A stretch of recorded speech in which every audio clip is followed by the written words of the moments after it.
Sue coming tonight? Sue coming? Sue coming tonight?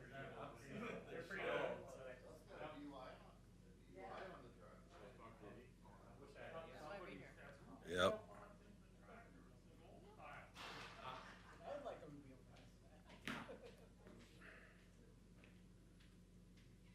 Hello, Sue.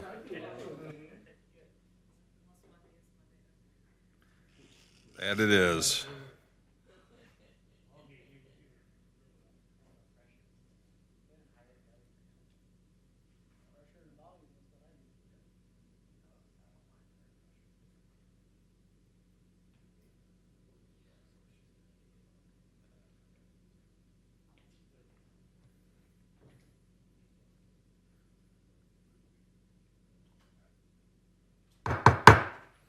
Good evening. I'd like to welcome everyone to the East Dubuque City Council meeting. It is Monday, October 7th.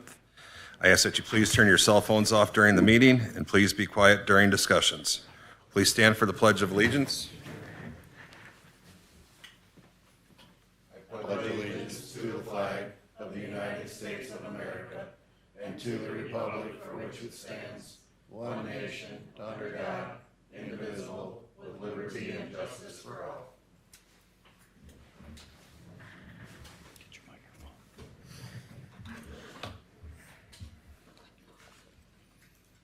24-1001, call to order.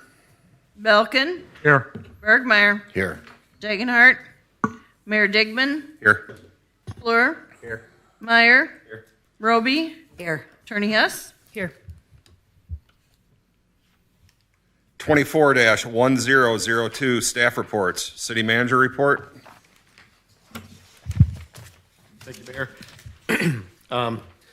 The playgrounds are just about done. Livingston, Clinton, and 6th Street are now complete. So if people want to go by and take a look at those, they are beautiful. And we've seen a return of children to the ones that are done. Peach will be taken on tomorrow and should be done shortly. The police station roof project should be done. The masonry portion should be done by Wednesday. And the roof people should be coming in at that point to complete the roof on that station. So we should have that protected by the end of the week or into next week. And the police recruitment has begun. We've put it up on the website and gone through several different places to advertise it. We're asking that anybody who knows of experienced officers, we're especially targeting experienced officers because it takes so long to train new ones, you can go to our website and put that up on your social media pages and whatever, and put that out far and wide. We'd like to make sure we have a good group of experienced officers to choose from. Additionally, the mastic project on Montgomery Street is done, so that should be protecting the concrete for years to come. So that's my report. Thank you. All right, I'm going to give out the official Halloween update. I'm going to do them in order. We have a few events in the city here. East Dubuque Elementary PTO Trunk or Treat is October 13th from 11 a.m. to 1 p.m. And that is at the East Dubuque Elementary lower parking lot. Next one would be the AHA Living Trick or Treat is Saturday, October 26th from 1 p.m. to 2:30 p.m. Timmerman Supper Club Halloween Trunk or Treat, Monday, October 28th, 5:30 p.m. to 7:30 p.m. And that is up at Timmerman's. And then the East Dubuque Trick or Treat will be October 31st from 5 p.m. to 7 p.m. We'll do the official proclamation at the next meeting. That's all I have. Can I reserve your space for this one? Alderperson report, Belkin. Yeah, I just wanted to offer our condolences to Mr. Sykes losing his father, and also Joe Himes' retirement party went well. Had a nice turnout. That's all I have, Mr. Mayor. All right. Bergmeyer. I have nothing this week, Mr. Mayor. Thank you. Fleur? Nothing. Meyer? I don't have anything. Thank you. Roby? Yeah, just a couple things. Are we putting the Halloween events on our website? Yes. Okay. Then the sailboat down at the dock, I'm getting complaints from the fishermen that there's been some big boats around it. and they Already can't on get it. in Midtown Marine has been contacted. Yeah, so the- Newt Marine's been contacted. Hawkeye Boats have been contacted. They're trying to figure out how they're actually going to get it out of the water. It's a DNR, has the authority down there, so our folks can't do anything about it. But Cody's been in contact with the DNR, and they were hoping to have it moved by today. There are problems with, it's a difficult boat to trailer because of the centerboard and the I sailboat. called them today, they're trying to find a trailer, they have one located down south that they gotta bring up, and then they're hoping to get it out this week. Okay. Trailer parking, there's a trailer at the top of or Sherwood Street that's been there, I guess, a couple of months. It's got Texas plates on it. It hasn't been moved. I'm getting a lot of complaints about campers and stuff too. I looked at that on the way down here. I'm like, I think it never moves. Yeah, that's what, I got the email today on it, so. I don't know where it belongs. And then just a question from a constituent. Do we have to publish our financial statement? Or treasurer's report, or whatever they call it? We have to publish our audit, Yeah? which is annual. Well, I know they Yeah, we used, have to publish our budget.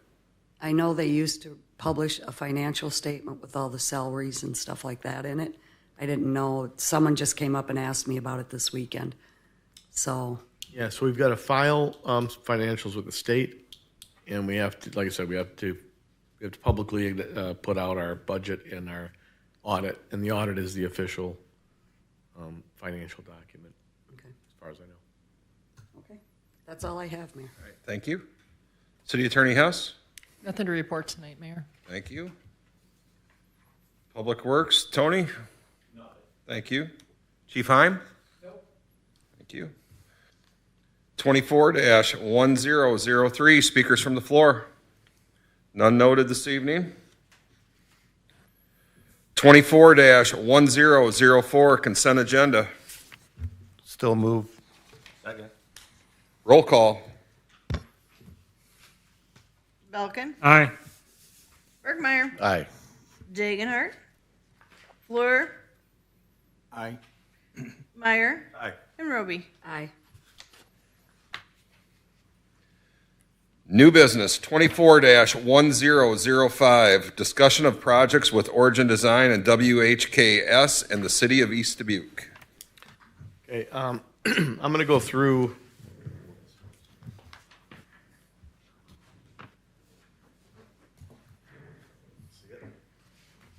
So just, there's so much going on with infrastructure that I thought I'd go through kind of background on the whole strategy that we're pursuing, and then get an update on the major projects.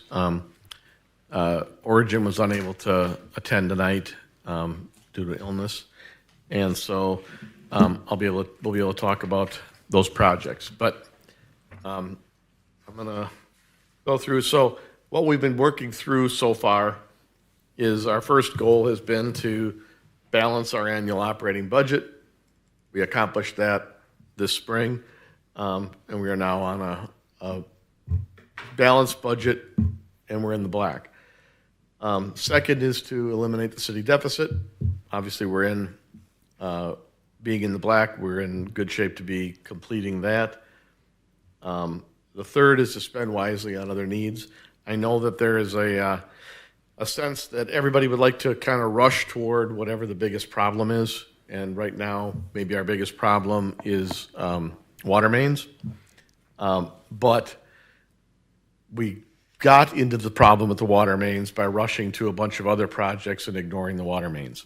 So we have to be able to balance what we're doing and make sure we take care of everything else at the same time and move forward on other things while we address those needs. So that's the reminder that we have to kind of spend wisely in these other areas. And then We started out with directing low-interest financing to the biggest needs. And that's something that we can do to kind of get a start on these projects. Obviously, if you fund 20 years worth of 20-year loans, you are going to be in a world of hurt. But we're in a position where we can use some of this low-interest financing, and some of it's forgivable, to be able to move ahead. Next point would be using cash to improve our infrastructure on an annual basis. And we're starting that this year. So at our last meeting, you all approved working on the Oxford project and putting cash into that project. So that's the beginning of hopefully our regular spending on those infrastructure items with cash. And then the last one is apply savings to do more infrastructure work. So we have a goal of, as we get out of the deficit, we'll pay off other debts. And as we pay off those debts, the money that we're paying on them can be diverted toward infrastructure needs. So that's just kind of a overall sense of where we are. And as you can see, I think we're making progress on each of these items. So if anybody has any questions on that, otherwise we'll kind of move ahead here. I wanted to talk a little bit, this is my drawing. I wanted to talk, Tony can jump in if, or our engineer, you can probably tell just what I'm doing here. So this is, what I want to talk about is how we approach a water main break, and why one of the reasons you see a lot of breaks in the same areas. So I know that there have been folks who have been frustrated by the fact that, gee, they just dug up that piece of street 2 months ago, and now they're digging it up again. There's another leak.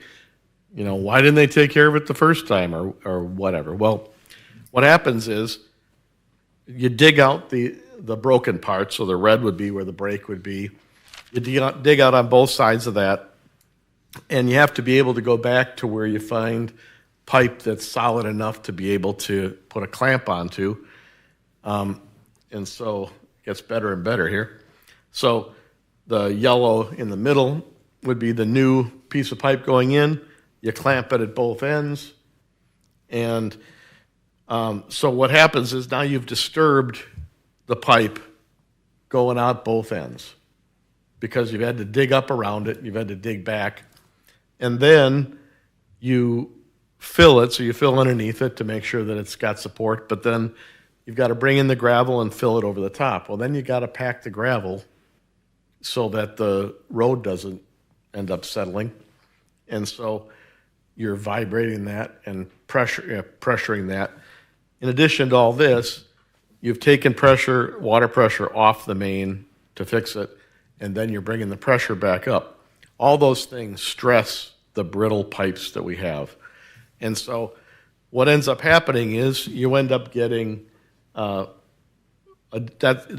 most likely place that you're going to get another problem is going to be right next to where you had the last problem. And if it was just a matter of 6 feet of bad pipe, you could just take it all out.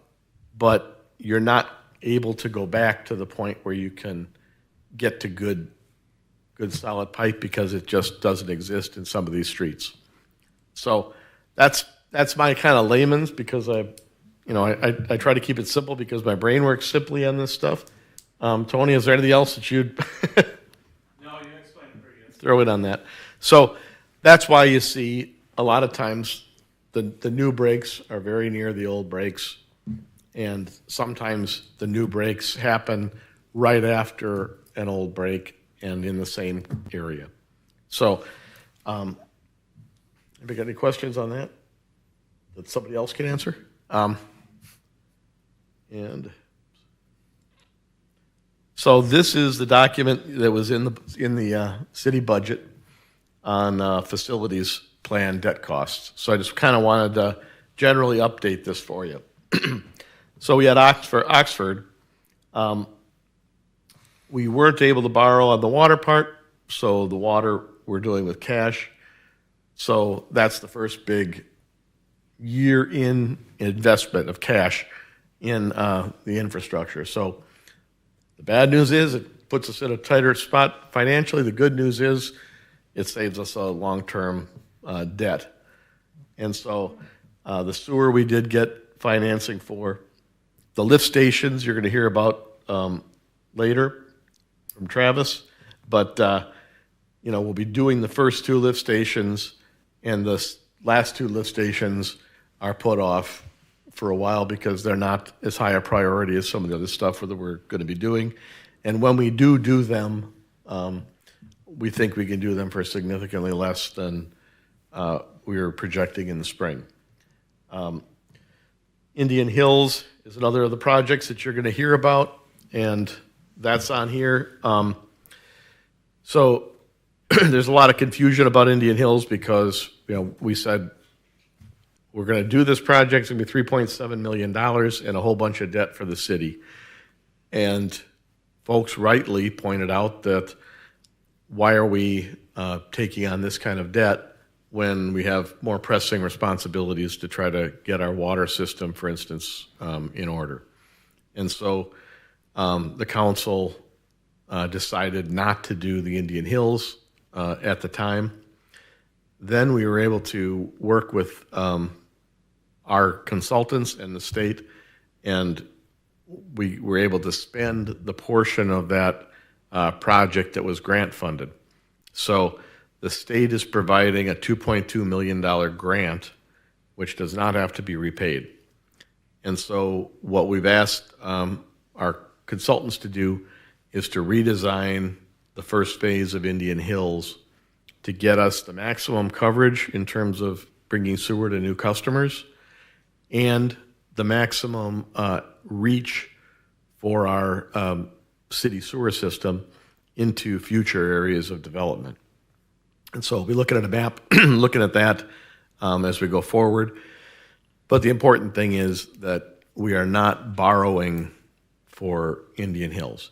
Now, there may be a small amount of re-engineering. The state doesn't want to pay to completely re-engineer our project again, and so we may have to take on a small amount that they've already approved and with forgiveness as part of it, but to pay for some of the design portions that had to be redesigned. But aside from that, essentially, that project does not involve borrowing. It involves the $2.2 million grant. And actually, we would have had to pay more if we did. We would have to pay more if we didn't do the project than if we did. And so with the design that we'll show you, we're actually able to reach most of the people that would have been reached in phase 1 of that project. And then go down to the bottom, and you've got the projects that we're working on. You'll hear some of that tonight from about Montgomery and Hiawatha. Cincinnati, we're trying to kind of work into everything else that's going on downtown here.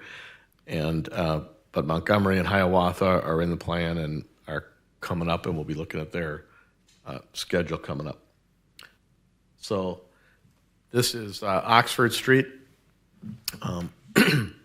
And as we mentioned, we will be getting a loan for the roughly $300,000 portion. And then we're going to be paying for the water portion, which is in the $600,000 neighborhood. What's important about this is this is when you're seeking state funding, it is frustrating because it delays the timeline that we would like to have because of their timeline. So because of this fall, we'll be able to advertise for bids on Oxford. We go through the bid process through the winter, get the loan secured and all that, so that by the time the construction season starts in March or April, we're ready to start construction. This one, we were hoping to have it to be able to put in a date of July. In discussions with the contractor kind of community, it sounds like we have to say September, just because of it's a balancing act between wanting to get it done fast and not paying too much. And so what's the balance between those? If we were going just on the cheap side, we would say take through November. We think we can have a date probably around September. But that's the kind of time it takes to be able to do something even once we've decided and done most of the engineering. Indian Hills is here. Here again, it'll be advertised for bids this month, but it won't be ready to initiate construction until the spring. And the construction will take probably over a year, so into 26. You got any questions on those things, Gene? So the $2.2 million grant is an actual grant. We don't repay any of that, right? Right. Okay. And then the IEPA loan is at 30% forgivable. Is that correct? The IEPA loan, yes, but the IEPA loan on this one would only be if we need it for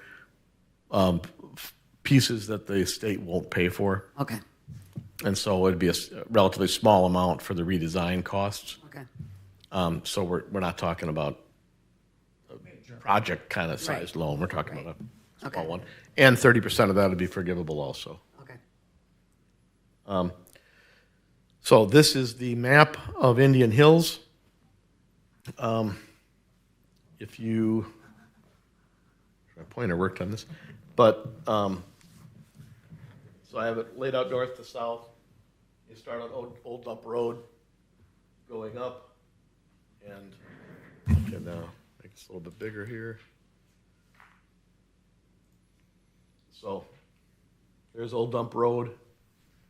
And then it kind of travels up Old Dump Road and then reaches into Indian Hills. So this, for our purposes, accomplishes a couple things. It both reaches the maximum number of people we can get for the money. It also puts the sewer in as many places as we can to be extended in the future into that area, assuming we want to do that in the future. And then it also brings the sewer system all the way up to that corner where you have like Wayne Stewart's there, and so you've got and Redfern is up here. So it puts our sewer services close to the areas that are within city limits that would be good for future development. So we're trying to accomplish really those three things with this project. More customers for our system, more expansion capability into Indian Hills, and more lower cost expansion and development into East Dubuque proper. So any questions on that? We don't have, down the bottom there, behind Rundy's, is that hooked into that too, this project? Go down here. So down here? Yeah, down the bottom, that area there. No, well, no. I mean, well, it will be probably easier to reach that area because we're bringing the sewer up, but we won't be reaching Chevrolet in. is on city sewer already. Right. What's that, Tony? Running Chevrolet is on city sewer. Yeah, but behind them. Those houses back there where where McCarthy's Murphy and, lives yeah. And a few other, the low spot there. There's a few that Some- probably could get on Yeah. right now if they wanted to. Yeah, if they want it. So this doesn't show the existing system. It just shows the green addition. But you can see that there's ability to kind of, it's sort of like a Christmas tree. We just sort of reach out and decorate as we go. And this is just phase one, right, Bob? Right. So it's a modified, reduced phase one, but and you know there's still easement issues and things like that. But by going up Old Dump Road, hopefully we avoid the bulk of the potential problems that could really stop us. But there could be changes that are necessitated by multiple people, not giving an easement. So if that happens, is there any way we can extend it further up into Red Ferns rather than lose that grant? So we won't, one way or another, we'll spend the whole grant. What the state, we tried to, I'll use the word cheat, but we tried to kind of cheat as far up as we could. But the state said, no, this is a unsewered communities grant. You have to be reaching currently unsewered people. So if we weren't able to go on one of these lines fully, I think we would just go on another one and go further. We kind of go as far as we can up there, and so hopefully that'll be helpful with our future development and improve the property value of development areas up there. Is the neighborhood above Indian Hills, is that in city limits? Yeah, Is that Highland? Highland is not, Highland is not. but Highland is more over here. Yeah, Canable Court. Right. That'll be the Highland area down there. Up here, you've got, I think if you go over this way, you've got the Red Fern property between Old Dump Road and Hiawatha. And then you've got that development area of Canables up this way. So, and then Wayne Stewart's properties. So there's nothing really developed in that area at this point. But hopefully this will lead to development. Is Dump Road a city road? It falls within the city. I Do we- don't know. You don't plow it, do you? No. No, yeah. So I believe it's private road, but I think the thinking is it'll benefit the property value. Yeah, I just wondered if it was a public road or not. And the city does own some pieces along there that were for water retention. Attention. But that project seems to have gone by the wayside, so. And then, so this is, where we'll bring up Travis. You got, make sure you're speaking in the microphone and you can talk about your projects. Okay. WHKS currently has 3 active projects with the city. Those 3 projects are the 3rd Street channel. We're doing a feasibility study, just seeing what it would take to relocate the storm sewer outside of the channel. And then Hiawatha Water Main Project and the Hiawatha Lift Station, along with the Family Beer Lift Station. So the lift stations are in green up there, and the water main project is in blue with the red border. So let's start with the channel. So I don't have a picture of that up there, but the 3rd Street channel, at this point, we're essentially waiting for the DNR's final report. They came and presented a pre-final report to you guys a while back, and we're still waiting on the final report to kind of finalize our report and make sure it coincides with what their expectations are in order to get some grant money from the state. We do have the cost estimate prepared and the wording done, but we just want to make sure before we submit anything final, it jives with what they're going to be asking for. For the water main project and the lift station projects, those are going to be the next cycle of EPA projects, as Bob was mentioning. So those are kind of long-term projects. We're not going to even be submitting on those until March of next year, and then we won't find out for several months later whether or not they were accepted. So this is what really makes it hard is the EPA's decision making is in July, which is right in the middle of the construction season. So it probably purposely puts off construction. Always. So we puts off probably won't construction. see the Hiawatha project done next year then? Correct. Okay. it's possible, but it would be the end of the year if it happens, and that's assuming things go smoothly and well. pretty much like Oxford here. Okay. So, it gets approved in July, and then you're talking about kind of October, and then you go through the winter in your process, and then your construction season is the next year. Okay. So it'll look probably Yeah. similar to that. It's the same cycle that we did with Beecher Street. Late fall, early winter bidding. They try to get as much done as they can before the snow falls. And if that happens to be the whole project, then so be it. But it's still gonna carry through the next year for seeding and restoration, and there's gonna be some things in 2026 regardless.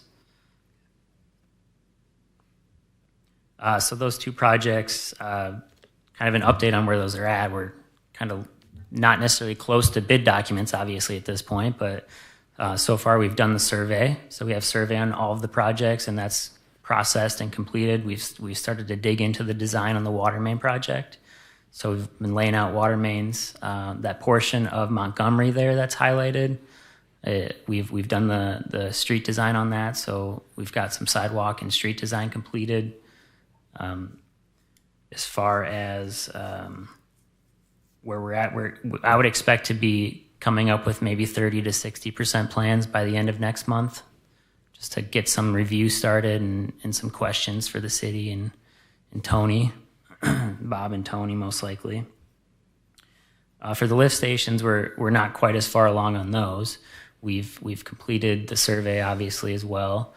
We're at the point where we've collected a lot of the existing information in regards to the lift station. We've performed an analysis of the service area, the existing service area, and then we looked at any potential new properties that might get added to that service area if some of the development happens on the Redfern or Wolf property. It seems like a lot of that's going to go the other direction based on elevation data that we have. So we don't expect much more to come towards this lift station in the future. So the existing pumps in there, they look like the size of them is adequate for what's coming to them. So we're going to be installing something similarly sized with our future project. As far as Family Beer, we haven't done anything down there as far as service area because not much is going to be changing down there. Other than that, I mean, we're still a ways out. We're just chugging along, trying to get things moving, but obviously we have other projects too that we're trying to juggle in and out as this is a later timeline than a lot of other things right now. So it's not hot and heavy at this point, but we're shooting obviously for March, and we've been in discussions with Jill. We kind of have identified what paperwork needs to be turned in and when, and we've negotiated when to transfer those, and should be in good position. I think it was just important to get you to come here to kind of give us that update for the timeline, because I think like citizens see the spray paint, and all that stuff, and a guy from WHKS filming out of their car going down the street, stuff like that. It's important, and I'm glad. Thank you for coming to give us the update and kind of lay the timeline out, and like Bob said, you're kind of at the mercy of the state when they don't approve things till the middle of the summer. And I agree with you, because I've had a lot of people come up to me, are we getting done this year? Are we getting done this year? And I'm like, I don't think so. Yeah, no, that's why it was important that we got the updates today on all these projects, so we kind of get it out there in front of everybody. So if we can kind of maintain our conservative approach to spending, I think we will be able to put enough resources toward water projects that these may end up being the last of the really critical ones, because we have the potential to be able to start next year, and you can go a lot faster if you're spending cash, as with most things. And so if we get into a pattern of spending a few $100,000 every year, doing a few blocks, there aren't that many blocks that have been a big problem. Now, of course, the entire city's infrastructure, degrades year to year. So at some point there will be other areas that are equal problems, but to the extent that we can get the major portion of the breaks reduced, if we could reduce the number of breaks by 80%, which I think is really doable in say, the next 3 years, that's a lot more resources that we can put into additionally going after these, fixing the mains. So right now, we're scrambling, trying to get on top of the wave, and hopefully once we get on top of it, then it can be maintained. Is Hiawatha and Cincinnati our two biggest problems for water main breaks? And that small portion. Hiawatha, Cincinnati, Montgomery, Oxford, Menominee? and then Menominee. But we don't. We're really tempting fate here by saying we haven't had. But Well, don't say it then. in recent history, we've only had, I think, 2 breaks in the flats since I've been here, and most everything's been up on the bluff. So, yeah, if you took out Hiawatha, Montgomery, Oxford, and Cincinnati, we probably would be at an 80% or something reduction in breaks. Unfortunately, it just takes a while to get there. Anything else?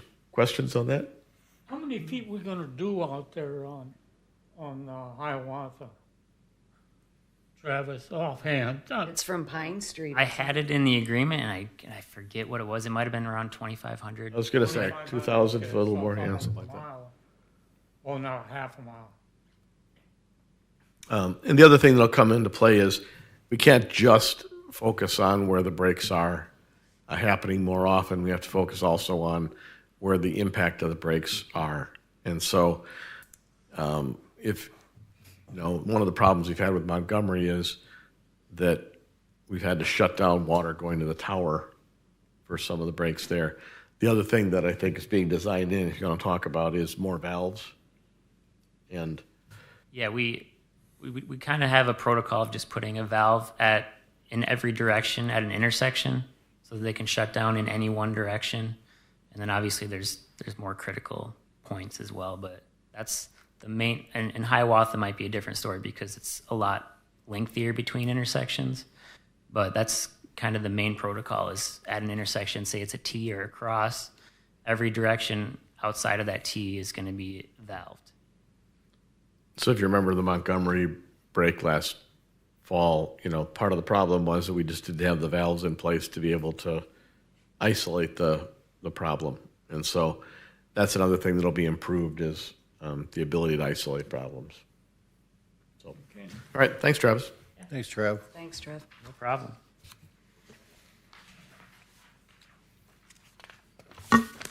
(24-1006), discussion and possible action to accept initial drawings for restoration of the police and fire station in the city of East Dubuque.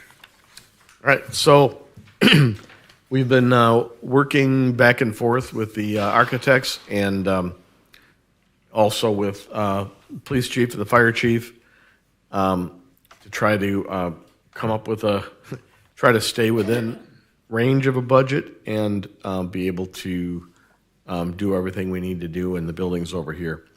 So and I will, these are basic drawings on space. What we're asking for tonight is if people are comfortable with it, we will move on then to actually doing plans. And then in the next few weeks, we hope to be coming in for authority for bonding when we will need it to complete this project. So we're moving currently on TIF funding, and a major portion of this will be TIF, but it'll also go beyond that. So this is the first floor. So things are flipped around a little bit. I think when both the police and fire folks looked at the current building, they looked at the upstairs in that huge room, and they thought, we want this. We can use this for training. We can use it for our meetings. And also community folks, I think, looked at it and said they wanted this because we can do public meetings in there. So it seemed like the second floor, but then as we got into this, with the design we have here, you're able to enter basically at street level into the can I get on this thing at all? Yeah, that was good. So you'll be able to enter into the lobby here at street level and then into the conference room at street level. So the bathrooms and all of this space up to the kitchen will all be public areas, handicap accessible at street level. So that was kind of the overriding concern there, was to be able to do that. So this room here seats. This room seats 48 people, set up the way it's set up in this diagram. And so there will be a storage room that'll be sized properly to be able to take tables and things and clear out the room. And then you'll have a kitchen, primarily for the fire department, so that they can have their regular meals. And so this is the primary design purpose of this would be the fire department's meetings.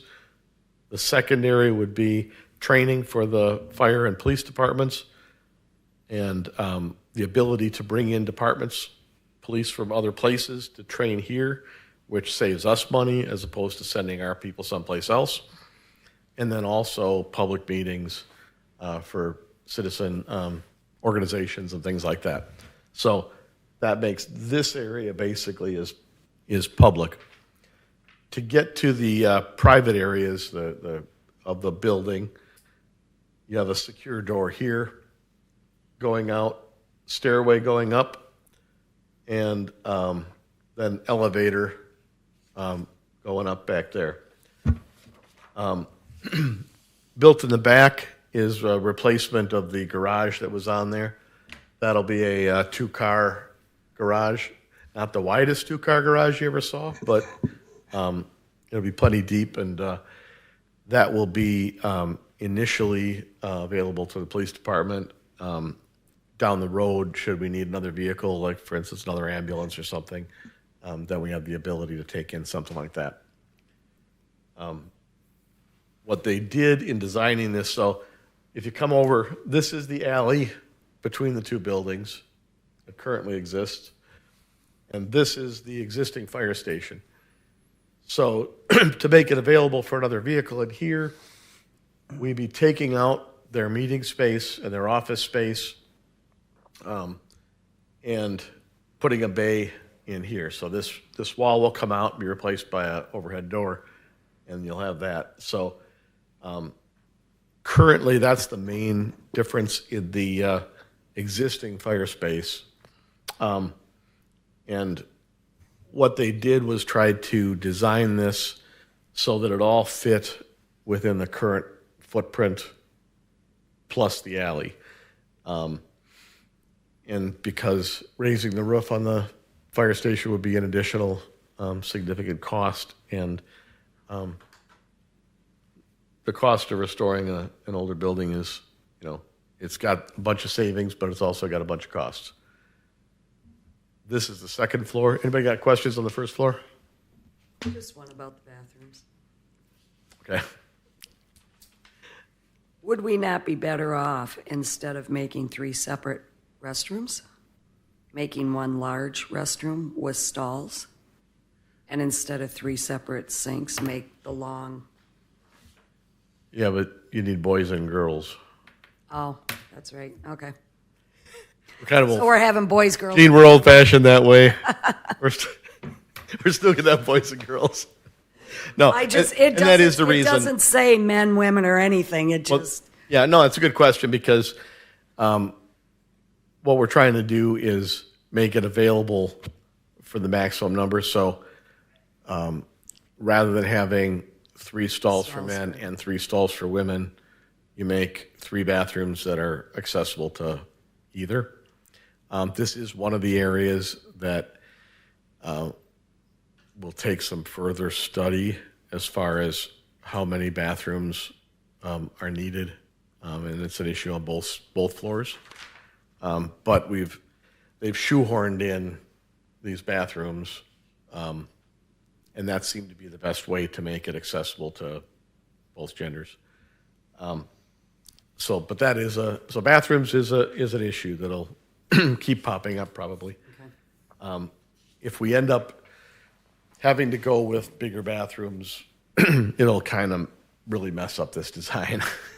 I was just wondering, because you're talking 48 people in an area, that's a lot of people if they take breaks and all have to go to the restroom at one time. And So yeah, those are definitely issues.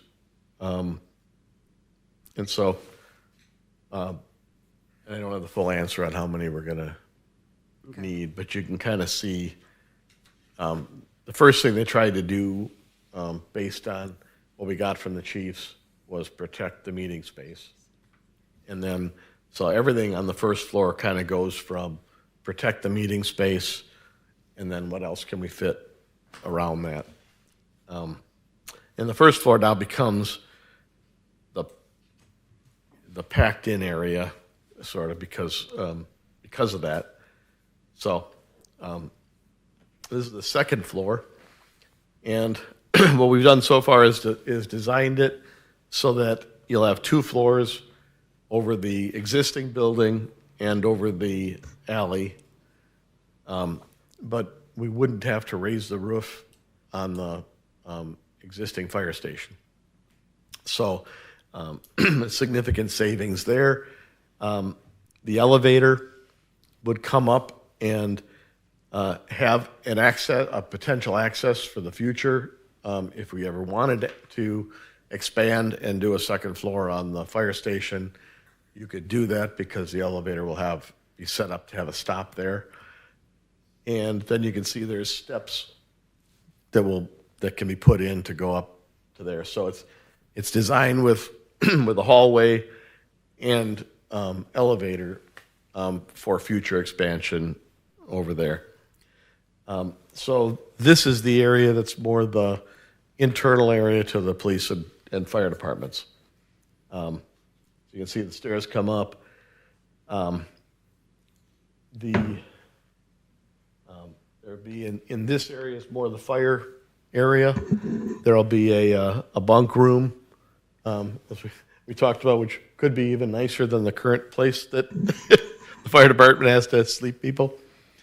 And then an office at the end, which we'd envision as the chief's office, and another working office, which is smaller. I envision that more as a hoteling kind of an office, a quiet place where people can take a laptop and go to work. But the fire department doesn't require full-time access to that. So this becomes an office for the fire department. This is a secure door going into the police area. And within that area, you have a very small interrogation room, which can be for holding and interrogation. And then an office here, and an office here that's big enough for both the assistant chief and the sergeant. And so the ability to have meetings with individual officers and that type of thing. And then cubicles for the rest of the department.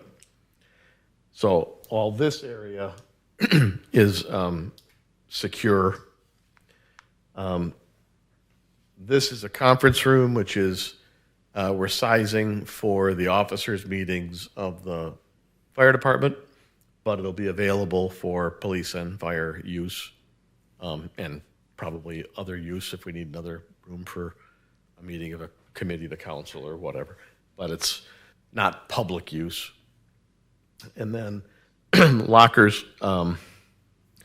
This will be a locker room. So what we did to save space, and that was instead of having a locker room, a men's locker room and a women's locker room leading to men's shower and women's shower, because showering isn't a common thing that'll be going on. We have a locker room for the police department for their lockers which are secure, and then a shower which is available to police and fire. So police, fire, and EMS who are staying in the bunkhouse have a shower, and should it be necessary, police would have access to. And then a bathroom on this side. Again, bathrooms are an issue because on a day-to-day basis on the second floor of this building, you're going to have one or two people probably up there. You know, if there's an officer on duty or two officers on duty, even somebody's going to be out driving around, somebody's going to be there. So we don't need a lot of bathroom space. This would be just a kind of coffee nook space. Police officers go through a lot of coffee, apparently. And then going through the locker room, you go into the evidence room, which is in here. The one thing they liked about this was the ability to have the secure door to the evidence room secured by the other door in the locker room. So we moved that door from the end to the middle to accommodate that and really make the at least particularly the sense of security from that. So everything that is necessary is packed into this area. Because we're building the new garage, it is pretty economical for the cost of 2 doors and a roof. You could add a second floor to the garage. And so that's something that, you know, is on the potential list. If we wanted to, you know, depending on how the budget looks like it's coming together, it can be cut or it could be put in there. It would be a good area for exercise and weights and those kinds of things, which there's an advantage to that, obviously, in the health of your folks, but also there's an advantage in recruitment of volunteers and recruitment of officers. So if we would be able to do that and stay within a reasonable budget, it might make a lot of sense to put a second floor on the garage. And so that, one thing I want to mention too is the other exit down here on the first floor, there's a place where if you look on the wall, there was a door back there. You can see the round top. So we'll be reopening that door. Potentially, and this is potentially a Gene thing, we have the display built in here. So it's kind of a space holder, which could be veterans or it could be, honoring police and fire or some combination of all that. So, questions? Nope. Get her done. No salt. We're not gonna have salt. Yeah, good. Do we even have a holding cell on there? No, don't need one. And we'll do an advertisement. We will be selling the holding cells from the old buildings, so as soon as we surplus those, we can put them on the market. Have any idea what they're worth? There's a pretty broad range. Is it? It wouldn't surprise me if they're worth $1,500 or more. It's heavy steel. Huh? That's heavy Put steel. them on stage. Yeah, See what just the the steel's influence- probably worth a pretty good. Yeah. Johnny O might want them for his new place over there, dancing. All right, with that, we need a motion to accept the initial drawings for the restoration of the police and fire station. Motion approved. Second. Second. Roll call? Bergmeyer, Aye. Fleur, Aye. Meyer, Aye. Roby, Aye. Falcon. Aye. 24-1007, discussion and possible action to accept proposals for tree trimming for Hiawatha Park, East Street, Clinton Street, and Sherwood Avenue in the city of East Dubuque. So our Public Works Director knew that at some point he was actually going to have to talk at one of these meetings. And so, Tony? Yeah, is there any questions on what trees are in jeopardy? So the bottom, The Hiawatha Park, I'll just start there. There's a group of 3 trees up there that need a serious haircut. It'd be nice to get those done before we move ahead with new mulch up there. Ones on Sherwood, across from that 631 address, they've been overhanging the road for quite some time now. It'd be nice, I mean, we can't even get by this with the sweeper by them. Where's 631 at? It's just up from Paul Largent's house Oh, okay. on Paul's Oh, side okay, I know, right, okay. that are overhanging. Yep. Be nice to get removed before this winter hits so we can get trucks past there. The East Street trees, they've been coming up as an issue of limbs falling and whatnot, and just trying to get those cleaned up in our alley behind that house.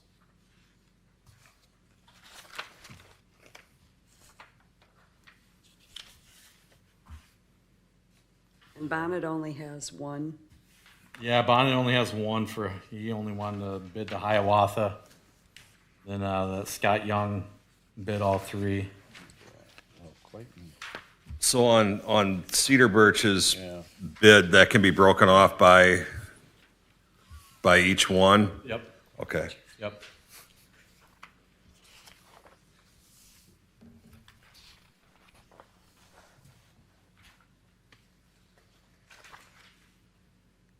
Well, unless Bonnet wants to do the one and Scott DeYoung do the other 2, I think the other bids are a little high.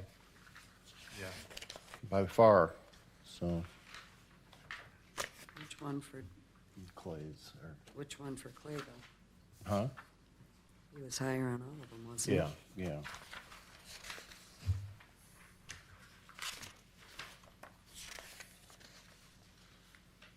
That would be my suggestion.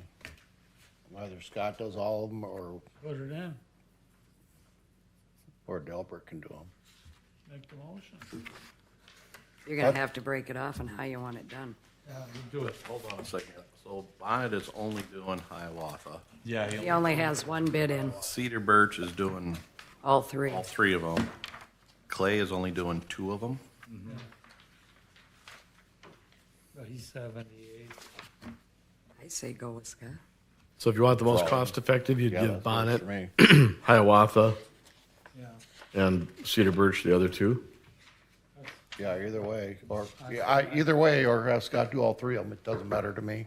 it's a difference of $125. Yeah, I mean, I would give Bonnet 1. I'll make a motion to give Bonnet the Hiawatha. okay. Make a motion to give Cedar Birch the other 2. Sherwood and East Street. I'll second that. Okay. Okay, we have a motion, a second. Roll call? Fleur, Aye. Meyer, Aye. Roby, Aye. Belkin, Aye. Bergmeyer. Aye.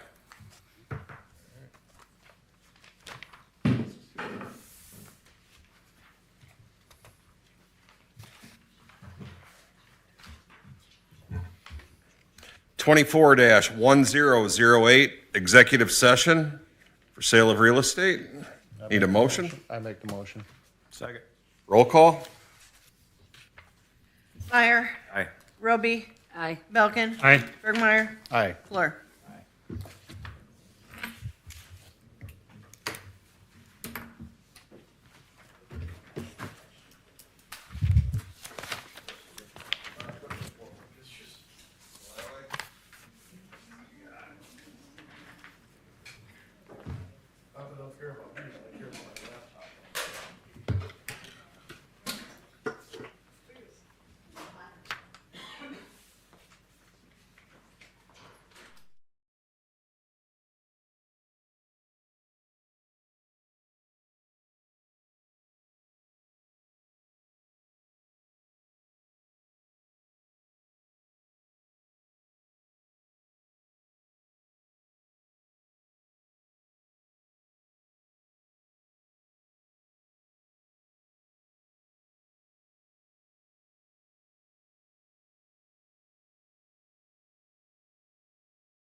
24-1009, discussion and possible action on matters discussed in executive session. We need a motion to authorize city manager Sites to enter into an agreement of a warranty deed for the sale of 339 and 341 Cincinnati Avenue. Still moved. Second. Roll call? Belkin, Aye. Bergmeyer, Aye. Fleur, Aye. Meyer, Aye. Roby. Aye. 24-1010, motion to adjourn. Second. Roll call? Bergmeyer, Fleur, Aye. Meyer, Aye. Roby, Aye. and Belkin. We are adjourned.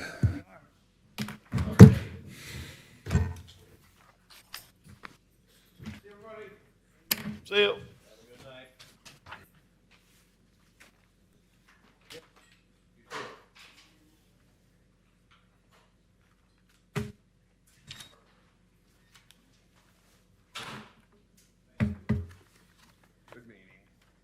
Well, if we have half of the stuff next month, or next meeting as we did this.